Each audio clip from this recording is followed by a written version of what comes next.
What I want to take you through today, I'm going to show you how I overcame that. And when I moved to Liverpool and set personal training up in Liverpool, in just over 90 days, in just over 3 months, it went from just me as a personal trainer to me having 2 full-time members of staff working for me. And between us, we were doing over 80 sessions a week. I remember my first day on the gym floor, and I've spoke about this before, about how I just looked out and just saw these trainers training their clients, looking at the way they were training them, seeing all these members, and me just stood there with my diary, just thinking to myself, how the hell am I going to make this work? How are these people going to want to come and train with me? Am I good enough to train them? Do I know exactly what I was doing? And these were all these questions that were running through my mind, and it stopped me building a business to start off with. It was one of the things that massively stopped my growth, because I would go into the gym, I'd spend hours in the gym and not really speak to anyone. And this is one thing that personal trainers really struggle with. And the reason I want to talk about floor walking is because it's so misunderstood. It's so seen as something that is a chore and something you have to do. And you know what? It is a bit of a headache to do. Like, I do agree with that. But if you look at the bigger picture as to why you floor walk, it's one of the fastest ways, along with induction, it's one of the fastest ways where you can build your personal training business without actually having to spend money. And today we're going to go through it today. I'm going to show you exactly how to floor walk, how to generate new business, and how to overcome any fears you might have in regards to this. One of the hardest things for me as a personal trainer was believing that I was actually good enough to get the clients the results they wanted. Even though I had my training and I was new and I knew how to train, I was training myself, it was a really hard thing to do. And to actually, for me to go and step onto the gym floor and start talking to people, I really struggled with, because I felt severe imposter syndrome, as I said at the start of this video.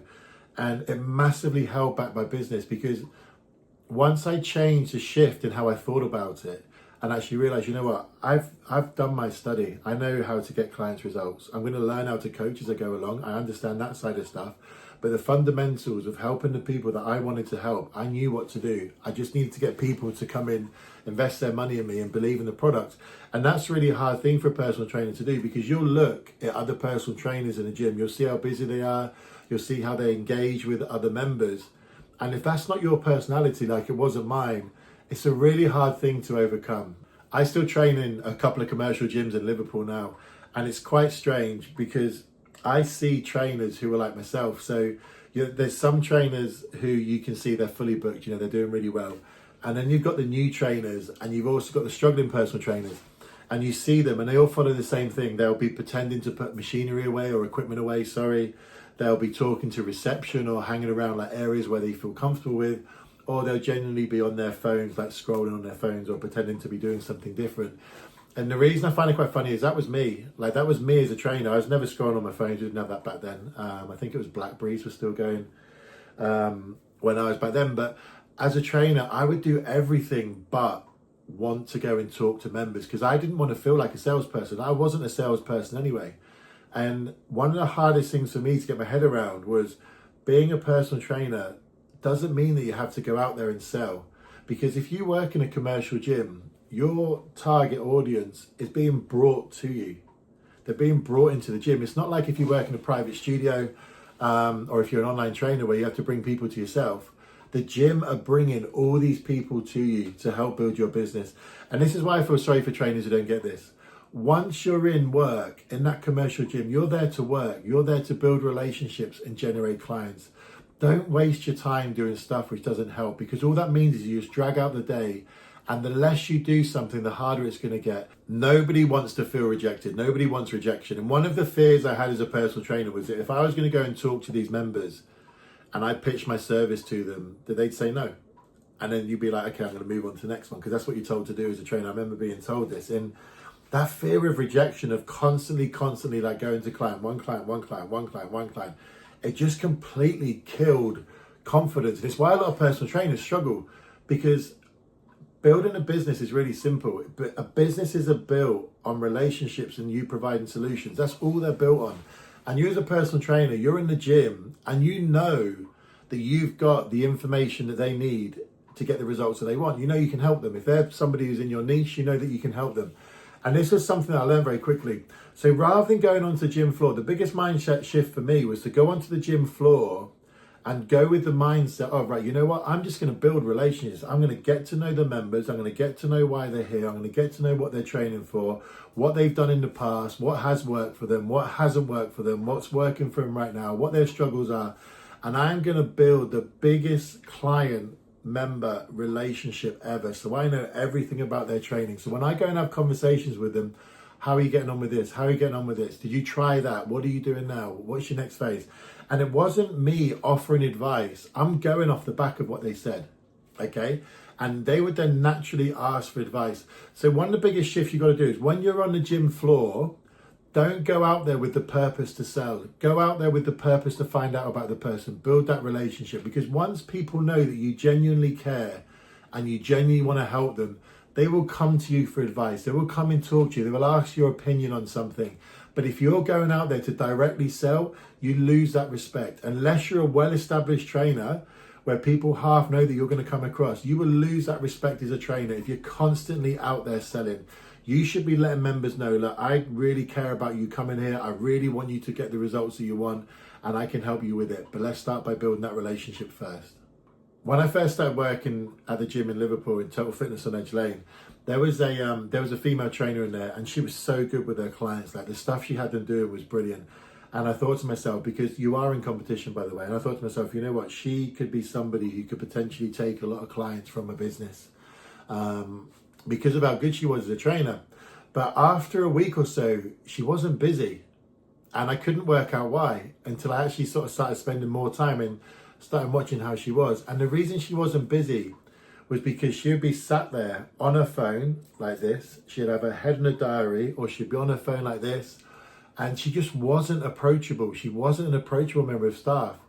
And because of this, she really struggled to build a business. And I see this today in other gyms as well. You've got personal trainers stood there, you know, with their arms up like they're a big bouncer. You know, as a personal trainer, you're in a service industry, you're in a client-facing industry, you've got to be approachable. So if you're stood there with your headphones on or scrolling on your phone or not engaging, or if a member comes to walk up to you and you're like this, it doesn't work. It really doesn't work. So number one thing you've got to be as a trainer is be approachable. Be approachable to every single member. Let them know they can come and talk to you. And like I said in the last bit, build relationships. When I was walking the gym floor, I had two strategies as a personal trainer. Number one, which I've spoke about, is build a relationship, find out more about them, why they're training, etc. But I would also do this, and it works incredibly well. If a member was struggling, I wouldn't lead with, oh, do you want a personal training consultation? I would never lead with that. My first question would be, right, have you been looked after for number one? Have you had an induction? Have you been shown how to use this? If the answer was yes, then I'd ask them what it is they struggle with. What were you shown? Let me come and show you some bits if I've got time, or I can get you booked in and I can show you. And that would be like my unofficial consultation. The second part was, if they hadn't had an induction, I would say, come on, let's get you booked in. If I had time again, I would do it there and then and take them round if they wanted to, or I would get them booked into an induction. But the reason I would lead with an induction is because during that phase, it's like a mini consultation. It's like a mini personal training consultation. It's a no pressure sale. You're offering the client help. You're trying to give them exactly what they need to do.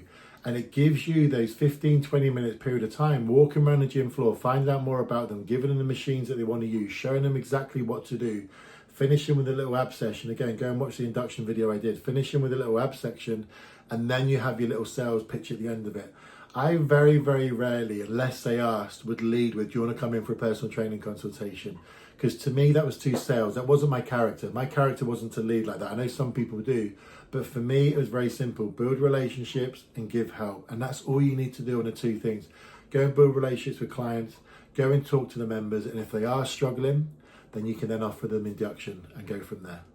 The last part to floor walking, and I spoke about this in one of the previous videos. Again, I'll tag it in the comments below.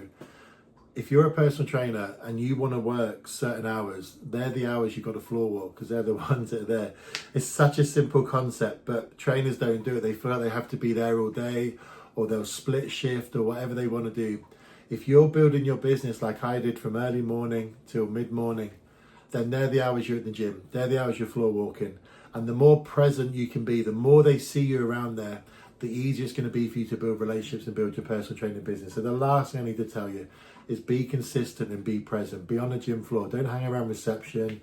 Don't hang around where it's easy. Don't go on the machines or whatever it is.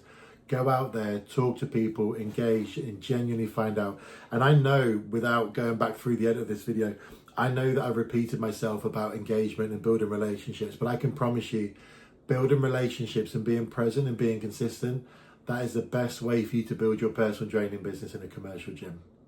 Now, because YouTube's smart, they're probably going to pop a video maybe here and a subscribe here, or maybe the other way around. I don't know. But anyway, listen, go and watch the next video, please. Go and subscribe, go and turn on notifications, help support this channel, because this is me showing you how I went from that struggling personal trainer to building 3 gyms, multiple bootcamp locations, online coaching programs, digital products and online courses.